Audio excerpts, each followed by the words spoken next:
ಹಾಗಾಗಿ ಇದೀಗ ಈ ಯುದ್ಧದ ಅಕಸ್ಮಾತ್ ಏನಾದರೂ ನಡೆದರೆ ಯಾವ ರೀತಿಯಾಗಿ ಜಾಗತಿಕ ಮಟ್ಟದಲ್ಲಿ ಅನಿಲ ತೈಲದ ಮೇಲೆ ಯಾವ ರೀತಿಯಾಗಿ ಪರಿಣಾಮ ಬೀಳಬಹುದು ಅಂತಕ್ಕಂಥದನ್ನ ಒಂದೊಂದೇ ಪಾಯಿಂಟ್ ನೋಡ್ತಾ ಹೋಗೋಣ. ಪೆಟ್ರೋಲ್ ಮತ್ತು ಡೀಸೆಲ್ ಬೆಲೆ ₹150ವರೆಗೂ ಆಗ್ತಕ್ಕಂಥ ಸಾಧ್ಯತೆ ಇದೆ. ಯಾವ ರೀತಿಯಾಗಿ ಜಗತ್ತಿನ ತೈಲ ಕಣಜದ ಮೇಲೆ ದೊಡ್ಡಣ್ಣ ಇದೀಗ ಡೆಡ್ಲಿ ಯುದ್ಧವನ್ನ ಸಾರ್ತಾ ಇದ್ದಾನೆ. ಖಮೇನಿಯ ನಡವನ್ನ ಅಂದ್ರೆ ಸೊಂಟವನ್ನ ಮುರಿಬೇಕು ಅಂತ ದೊಡ್ಡಣ್ಣ ಟ್ರಂಪ್ ಈಗಾಗಲೇ ಶಪಥ ಗೈದಂತೆ ಕಾಣ್ತಾ ಇದೆ. ಕಾರಣ ಪರ್ಷಿಯನ್ ಕೊಲ್ಲಿಗೆ ಘಾತಕ ಫೈಟರ್ ಜೆಟ್ಗಳನ್ನ ಈಗಾಗಲೇ ರವಾನೆಯನ್ನ ಮಾಡ್ತಾ ಇದ್ದಾರೆ. ಖಮೇನಿಯ ಪತನಕ್ಕೆ ಮುನ್ನುಡಿಯನ್ನ ಬರಲೇಬೇಕು ಅಂತಕ್ಕಂತಹ ಘಾತಕ ಡ್ರೋನ್ಗಳನ್ನ ರವಾನೆ ಮಾಡಲಾಗ್ತಾ ಇದೆ. ಆದ್ರೆ ದೊಡ್ಡಣ್ಣನಿಗೆ ಇರಾನ್ ಅಷ್ಟೇ ಸುಮ್ಮನೆ ಇಟ್ಟಿಲ್ಲ. ಇರಾನ್ ಕೂಡ ದೊಡ್ಡಣ್ಣನಿಗೆ ಚೆಕ್ ಮೇಟ್ ಅನ್ನ ಇಟ್ಟಿದೆ. ಹೇಗೆ? ಹಾರ್ಮುಜ್ ಜಲಸಂಧಿಯನ್ನ ತಾತ್ಕಾಲಿಕ ಬಂದ್ ಮಾಡೋದ್ರ ಮುಖಾಂತರ ಚೆಕ್ ಮೇಟ್ ಅನ್ನ ಇಟ್ಟಿದೆ. ಅಕಸ್ಮಾತ್ ಈ ಒಂದು ಜಲಸಂಧಿಯನ್ನು ಬಂದ್ ಮಾಡಿದ್ರೆ 33 ಕಿಲೋಮೀಟರ್ ಹಾದಿಯೇ ಜಾಗತಿಕ ಮಟ್ಟದಲ್ಲಿ ಇದು ಯುದ್ಧದ ಸೆಂಟರ್ವಾಗಿ ಪರಿಣಮಿಸುತ್ತೆ. ಜೊತೆಗೆ ಇದೇ ಮಾರ್ಗದಿಂದ 2.1 ಕೋಟಿ ಬ್ಯಾರಲ್ ಕಚ್ಚಾ ತೈಲ ರಫ್ತಾಗ್ತಕ್ಕಂತಹ ಒಂದೇ ಒಂದು ಮಾರ್ಗವಿದೆ. ಇನ್ನು ಇದರಿಂದಾಗಿ ಈ ಒಂದು ಹಾರ್ಮುಜ್ ಜಲಸಂಧಿಯನ್ನು ಬಂದ್ ಮಾಡಿದ್ರೆ ಸೌದಿ ಅರೇಬಿಯಾ ಮತ್ತು ಇರಾಕ್ ಹಾಗೂ UAE ಈ ಎಲ್ಲ ದೇಶಗಳ ಆರ್ಥಿಕತೆಗೂ ಕೂಡ ದೊಡ್ಡ ಹೊಡೆತ ಬೀಳುತ್ತೆ. ಇದು ಕೇವಲ ಅಮೆರಿಕಕ್ಕಷ್ಟೇ ಅಲ್ಲ. ಹಾಗಾಗಿ ಜಗತ್ತಿನ ತೈಲ ವ್ಯಾಪಾರದ 21% ಇಲ್ಲಿಂದಲೇ ಆಗುತ್ತೆ. ಅತ್ಯಂತ ಪ್ರಮುಖವಾಗಿರತಕ್ಕಂತಹ ತೈಲದ ಒಂದು ವ್ಯಾಪಾರದ ಮಾರ್ಗವಿದೆ. ಇನ್ನು ಹಾರ್ಮುಜ್ ಜಲಸಂಧಿ ಬಂದ್ ಆಗಿದ್ದಕ್ಕೆ ಭಾರತಕ್ಕೂ ಕೂಡ ಇದು ಹೊಡೆತ ಬೀಳುತ್ತೆ. ಭಾರತ ಏನು ಹೊರತಾಗಿಲ್ಲ, ಭಾರತಕ್ಕೂ ಕೂಡ ಬೀಳುತ್ತೆ. ಹೇಗೆ? ಭಾರತಕ್ಕೆ ಬೇಕಾಗ್ತಕ್ಕಂಥ 65% ತೈಲ ಇಲ್ಲಿಂದಲೇ ಬರುತ್ತೆ. ಅಕಸ್ಮಾತ್ ಹಾರ್ಮುಜ್ ಜಲಸಂಧಿ ಮುಚ್ಚಿದ್ರೆ ಭಾರತಕ್ಕಿರುವುದು ಕೇವಲ ಒಂದೇ ಒಂದು ದಾರಿ, ಅದು ಆಫ್ರಿಕಾ ಮುಖಾಂತರ ಬರಬೇಕಾಗತ್ತೆ.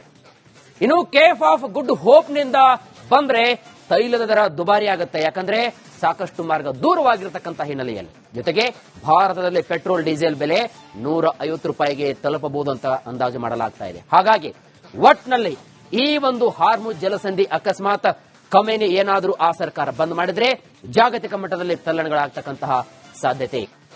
ಹಾಗಾಗಿ ಇದೀಗ ಈ ಯುದ್ಧದ ಅಕಸ್ಮಾತ್ ಏನಾದರೂ ನಡೆದರೆ ಯಾವ ರೀತಿಯಾಗಿ ಜಾಗತಿಕ ಮಟ್ಟದಲ್ಲಿ ಅನಿಲ ತೈಲದ ಮೇಲೆ ಯಾವ ರೀತಿಯಾಗಿ ಪರಿಣಾಮ ಬೀಳಬಹುದು ಅಂತಕ್ಕಂಥದನ್ನ ಒಂದೊಂದೇ ಪಾಯಿಂಟ್ ನೋಡ್ತಾ ಹೋಗೋಣ. ಪೆಟ್ರೋಲ್ ಮತ್ತು ಡೀಸೆಲ್ ಬೆಲೆ ₹150ವರೆಗೂ ಆಗ್ತಕ್ಕಂಥ ಸಾಧ್ಯತೆ ಇದೆ.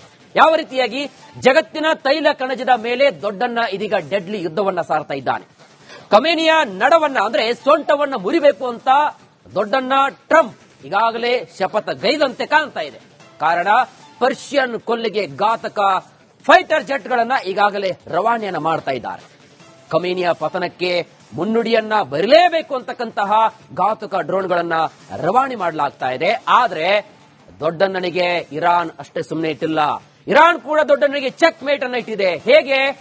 ಹಾರ್ಮುಜ್ ಜಲಸಂಧಿಯನ್ನ ತಾತ್ಕಾಲಿಕ ಬಂದ್ ಮಾಡೋದ್ರ ಮುಖಾಂತರ ಚೆಕ್ ಮೇಟ್ ಅನ್ನ ಇಟ್ಟಿದೆ. ಅಕಸ್ಮಾತ್ ಈ ಒಂದು ಜಲಸಂಧಿಯನ್ನು ಬಂದ್ ಮಾಡಿದ್ರೆ 33 ಕಿಲೋಮೀಟರ್ ಹಾದಿಯೇ ಜಾಗತಿಕ ಮಟ್ಟದಲ್ಲಿ ಇದು ಯುದ್ಧದ ಸೆಂಟರ್ವಾಗಿ ಪರಿಣಮಿಸುತ್ತೆ. ಜೊತೆಗೆ ಇದೇ ಮಾರ್ಗದಿಂದ 2.1 ಕೋಟಿ ಬ್ಯಾರಲ್ ಕಚ್ಚಾ ತೈಲ ರಫ್ತಾಗ್ತಕ್ಕಂತಹ ಒಂದೇ ಒಂದು ಮಾರ್ಗವಿದೆ. ಇನ್ನು ಇದರಿಂದಾಗಿ ಈ ಒಂದು ಹಾರ್ಮುಜ್ ಜಲಸಂಧಿಯನ್ನು ಬಂದ್ ಮಾಡಿದ್ರೆ ಸೌದಿ ಅರೇಬಿಯಾ ಮತ್ತು ಇರಾಕ್ ಹಾಗೂ UAE ಈ ಎಲ್ಲ ದೇಶಗಳ ಆರ್ಥಿಕತೆಗೂ ಕೂಡ ದೊಡ್ಡ ಹೊಡೆತ ಬೀಳುತ್ತೆ. ಇದು ಕೇವಲ ಅಮೆರಿಕಕ್ಕಷ್ಟೇ ಅಲ್ಲ. ಹಾಗಾಗಿ ಜಗತ್ತಿನ ತೈಲ ವ್ಯಾಪಾರದ 21% ಇಲ್ಲಿಂದಲೇ ಆಗುತ್ತೆ. ಅತ್ಯಂತ ಪ್ರಮುಖವಾಗಿರತಕ್ಕಂತಹ ತೈಲದ ಒಂದು ವ್ಯಾಪಾರದ ಮಾರ್ಗವಿದೆ. ಇನ್ನು ಹಾರ್ಮುಜ್ ಜಲಸಂಧಿ ಬಂದ್ ಆಗಿದ್ದಕ್ಕೆ ಭಾರತಕ್ಕೂ ಕೂಡ ಇದು ಹೊಡೆತ ಬೀಳುತ್ತೆ. ಭಾರತ ಏನು ಹೊರತಾಗಿಲ್ಲ, ಭಾರತಕ್ಕೂ ಕೂಡ ಬೀಳುತ್ತೆ. ಹೇಗೆ? ಭಾರತಕ್ಕೆ ಬೇಕಾಗ್ತಕ್ಕಂಥ 65% ತೈಲ ಇಲ್ಲಿಂದಲೇ ಬರುತ್ತೆ. ಅಕಸ್ಮಾತ್ ಹಾರ್ಮುಜ್ ಜಲಸಂಧಿ ಮುಚ್ಚಿದ್ರೆ ಭಾರತಕ್ಕಿರುವುದು ಕೇವಲ ಒಂದೇ ಒಂದು ದಾರಿ, ಅದು ಆಫ್ರಿಕಾ ಮುಖಾಂತರ ಬರಬೇಕಾಗತ್ತೆ. ಇನ್ನು ಕೇಫ್ ಆಫ್ ಗುಡ್ ಹೋಪ್ ನಿಂದ ಬಂದ್ರೆ ತೈಲದ ದರ ದುಬಾರಿ ಆಗುತ್ತೆ. ಯಾಕಂದ್ರೆ ಸಾಕಷ್ಟು ಮಾರ್ಗ ದೂರವಾಗಿರತಕ್ಕಂಥ ಹಿನ್ನೆಲೆಯಲ್ಲಿ. ಜೊತೆಗೆ ಭಾರತದಲ್ಲಿ ಪೆಟ್ರೋಲ್ ಡೀಸೆಲ್ ಬೆಲೆ ₹150ಗೆ ತಲುಪಬಹುದು ಅಂತ ಅಂದಾಜು ಮಾಡಲಾಗ್ತಾ ಇದೆ. ಹಾಗಾಗಿ ಒಟ್ನಲ್ಲಿ ಈ ಒಂದು ಹಾರ್ಮುಜ್ ಜಲಸಂಧಿ ಅಕಸ್ಮಾತ್ ಖಮೇನಿ ಏನಾದರೂ ಆ ಸರ್ಕಾರ ಬಂದ್ ಮಾಡಿದ್ರೆ ಜಾಗತಿಕ ಮಟ್ಟದಲ್ಲಿ ತಲ್ಲಣಗಳಾಗ್ತಕ್ಕಂತಹ ಸಾಧ್ಯತೆ. ಹಾಗಾಗಿ ಇದೀಗ ಈ ಯುದ್ಧದ ಅಕಸ್ಮಾತ್ ಏನಾದರೂ ನಡೆದರೆ ಯಾವ ರೀತಿಯಾಗಿ ಜಾಗತಿಕ ಮಟ್ಟದಲ್ಲಿ ಅನಿಲ ತೈಲದ ಮೇಲೆ ಯಾವ ರೀತಿಯಾಗಿ ಪರಿಣಾಮ ಬೀಳಬಹುದು ಅಂತಕ್ಕಂಥದನ್ನ ಒಂದೊಂದೇ ಪಾಯಿಂಟ್ ನೋಡ್ತಾ ಹೋಗೋಣ. ಪೆಟ್ರೋಲ್ ಮತ್ತು ಡೀಸೆಲ್ ಬೆಲೆ ₹150ವರೆಗೂ ಆಗ್ತಕ್ಕಂಥ ಸಾಧ್ಯತೆ ಇದೆ. ಯಾವ ರೀತಿಯಾಗಿ ಜಗತ್ತಿನ ತೈಲ ಕಣಜದ ಮೇಲೆ ದೊಡ್ಡಣ್ಣ ಇದೀಗ ಡೆಡ್ಲಿ ಯುದ್ಧವನ್ನ ಸಾರ್ತಾ ಇದ್ದಾನೆ. ಖಮೇನಿಯ ನಡವನ್ನ ಅಂದ್ರೆ ಸೊಂಟವನ್ನ ಮುರಿಬೇಕು ಅಂತ ದೊಡ್ಡಣ್ಣ ಟ್ರಂಪ್ ಈಗಾಗಲೇ ಶಪಥಗೈದಂತೆ ಕಾಣ್ತಾ ಇದೆ. ಕಾರಣ ಪರ್ಷಿಯನ್ ಕೊಲ್ಲಿಗೆ ಘಾತಕ ಫೈಟರ್ ಜೆಟ್ಗಳನ್ನ ಈಗಾಗಲೇ ರವಾನೆಯನ್ನ ಮಾಡ್ತಾ ಇದ್ದಾರೆ. ಖಮೇನಿಯ ಪತನಕ್ಕೆ ಮುನ್ನುಡಿಯನ್ನ ಬರಲೇಬೇಕು ಅಂತಕ್ಕಂತಹ ಘಾತಕ ಡ್ರೋನ್ಗಳನ್ನ ರವಾನೆ ಮಾಡಲಾಗ್ತಾ ಇದೆ. ಆದ್ರೆ ದೊಡ್ಡಣ್ಣನಿಗೆ ಇರಾನ್ ಅಷ್ಟೇ ಸುಮ್ಮನೆ ಇಟ್ಟಿಲ್ಲ. ಇರಾನ್ ಕೂಡ ದೊಡ್ಡಣ್ಣನಿಗೆ ಚೆಕ್ ಮೇಟ್ ಅನ್ನ ಇಟ್ಟಿದೆ. ಹೇಗೆ? ಹಾರ್ಮುಜ್ ಜಲಸಂಧಿಯನ್ನ ತಾತ್ಕಾಲಿಕ ಬಂದ್ ಮಾಡೋದ್ರ ಮುಖಾಂತರ ಚೆಕ್ ಮೇಟ್ ಅನ್ನ ಇಟ್ಟಿದೆ. ಅಕಸ್ಮಾತ್ ಈ ಒಂದು ಜಲಸಂಧಿಯನ್ನ ಬಂದ್ ಮಾಡಿದ್ರೆ 33 ಕಿಲೋಮೀಟರ್ ಹಾದಿಯೇ ಜಾಗತಿಕ ಮಟ್ಟದಲ್ಲಿ ಇದು ಯುದ್ಧದ ಸೆಂಟರ್ ಪರಿಣಮಿಸುತ್ತೆ. ಜೊತೆಗೆ ಇದೇ ಮಾರ್ಗದಿಂದ 2.1 ಕೋಟಿ ಬ್ಯಾರಲ್ ಕಚ್ಚಾ ತೈಲ ರಫ್ತಾಗ್ತಕ್ಕಂತಹ ಒಂದೇ ಒಂದು ಮಾರ್ಗವಿದೆ. ಇನ್ನು ಇದರಿಂದಾಗಿ ಈ ಒಂದು ಹಾರ್ಮುಜ್ ಜಲಸಂಧಿಯನ್ನು ಬಂದ್ ಮಾಡಿದ್ರೆ ಸೌದಿ ಅರೇಬಿಯಾ ಮತ್ತು ಇರಾಕ್ ಹಾಗೂ UAE ಈ ಎಲ್ಲ ದೇಶಗಳ ಆರ್ಥಿಕತೆಗೂ ಕೂಡ ದೊಡ್ಡ ಹೊಡೆತ ಬೀಳುತ್ತೆ. ಇದು ಕೇವಲ ಅಮೆರಿಕಕ್ಕಷ್ಟೇ ಅಲ್ಲ.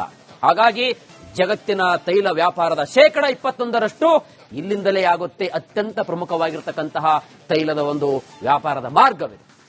ಇನ್ನು ಹಾರ್ಮುಜ್ ಜಲಸಂಧಿ ಬಂದ್ ಆಗಿದ್ದಕ್ಕೆ ಭಾರತಕ್ಕೂ ಕೂಡ ಇದು ಹೊಡೆತ ಬೀಳುತ್ತೆ. ಭಾರತ ಏನು ಹೊರತಾಗಿಲ್ಲ, ಭಾರತಕ್ಕೂ ಕೂಡ ಬೀಳುತ್ತೆ. ಹೇಗೆ? ಭಾರತಕ್ಕೆ ಬೇಕಾಗ್ತಕ್ಕಂಥ 65% ತೈಲ ಇಲ್ಲಿಂದಲೇ ಬರುತ್ತೆ. ಅಕಸ್ಮಾತ್ ಹಾರ್ಮುಜ್ ಜಲಸಂಧಿ ಮುಚ್ಚಿದ್ರೆ ಭಾರತಕ್ಕಿರುವುದು ಕೇವಲ ಒಂದೇ ಒಂದು ದಾರಿ, ಅದು ಆಫ್ರಿಕಾ ಮುಖಾಂತರ ಬರಬೇಕಾಗುತ್ತೆ.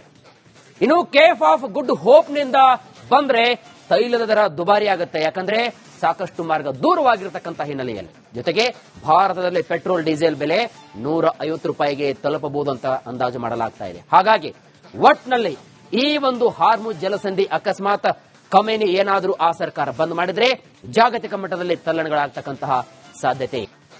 ಹಾಗಾಗಿ ಇದೀಗ ಈ ಯುದ್ಧದ ಅಕಸ್ಮಾತ್ ಏನಾದರೂ ನಡೆದ್ರೆ ಯಾವ ರೀತಿಯಾಗಿ ಜಾಗತಿಕ ಮಟ್ಟದಲ್ಲಿ ಅನಿಲ ತೈಲದ ಮೇಲೆ ಯಾವ ರೀತಿಯಾಗಿ ಪರಿಣಾಮ ಬೀಳಬಹುದು ಅಂತಕ್ಕಂಥದನ್ನ ಒಂದೊಂದೇ ಪಾಯಿಂಟ್ ನೋಡ್ತಾ ಹೋಗೋಣ. ಪೆಟ್ರೋಲ್ ಮತ್ತು ಡೀಸೆಲ್ ಬೆಲೆ 150 ರೂಪಾಯಿವರೆಗೂ ಆಗ್ತಕ್ಕಂಥ ಸಾಧ್ಯತೆ ಇದೆ.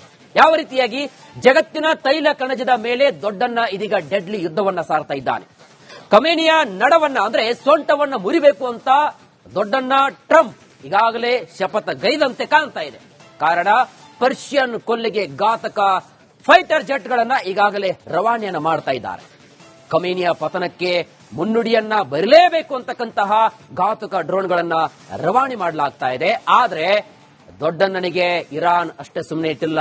ಇರಾನ್ ಕೂಡ ದೊಡ್ಡಣ್ಣನಿಗೆ ಚೆಕ್ ಮೇಟ್ ಅನ್ನ ಇಟ್ಟಿದೆ. ಹೇಗೆ? ಹಾರ್ಮುಜ್ ಜಲಸಂಧಿಯನ್ನ ತಾತ್ಕಾಲಿಕ ಬಂದ್ ಮಾಡೋದ್ರ ಮುಖಾಂತರ ಚೆಕ್ ಮೇಟ್ ಅನ್ನ ಇಟ್ಟಿದೆ. ಅಕಸ್ಮಾತ್ ಈ ಒಂದು ಜಲಸಂಧಿಯನ್ನು ಬಂದ್ ಮಾಡಿದ್ರೆ 33 ಕಿಲೋಮೀಟರ್ ಹಾದಿಯೇ ಜಾಗತಿಕ ಮಟ್ಟದಲ್ಲಿ ಇದು ಯುದ್ಧದ ಸೆಂಟರ್ ಪರಿಣಮಿಸುತ್ತೆ. ಜೊತೆಗೆ ಇದೇ ಮಾರ್ಗದಿಂದ 2.1 ಕೋಟಿ ಬ್ಯಾರಲ್ ಕಚ್ಚಾ ತೈಲ ರಫ್ತಾಗ್ತಕ್ಕಂತಹ ಒಂದೇ ಒಂದು ಮಾರ್ಗವಿದೆ. ಇನ್ನು ಇದರಿಂದಾಗಿ ಈ ಒಂದು ಹಾರ್ಮುಜ್ ಜಲಸಂಧಿಯನ್ನು ಬಂದ್ ಮಾಡಿದ್ರೆ ಸೌದಿ ಅರೇಬಿಯಾ ಮತ್ತು ಇರಾಕ್ ಹಾಗೂ UAE ಈ ಎಲ್ಲ ದೇಶಗಳ ಆರ್ಥಿಕತೆಗೂ ಕೂಡ ದೊಡ್ಡ ಹೊಡೆತ ಬೀಳುತ್ತೆ. ಇದು ಕೇವಲ ಅಮೆರಿಕಕ್ಕಷ್ಟೇ ಅಲ್ಲ. ಹಾಗಾಗಿ ಜಗತ್ತಿನ ತೈಲ ವ್ಯಾಪಾರದ 21% ಇಲ್ಲಿಂದಲೇ ಆಗುತ್ತೆ. ಅತ್ಯಂತ ಪ್ರಮುಖವಾಗಿರತಕ್ಕಂತಹ ತೈಲದ ಒಂದು ವ್ಯಾಪಾರದ ಮಾರ್ಗವಿದೆ. ಇನ್ನು ಹಾರ್ಮುಜ್ ಜಲಸಂಧಿ ಬಂದ್ ಆಗಿದ್ದಕ್ಕೆ ಭಾರತಕ್ಕೂ ಕೂಡ ಇದು ಹೊಡೆತ ಬೀಳುತ್ತೆ. ಭಾರತ ಏನು ಹೊರತಾಗಿಲ್ಲ, ಭಾರತಕ್ಕೂ ಕೂಡ ಬೀಳುತ್ತೆ. ಹೇಗೆ?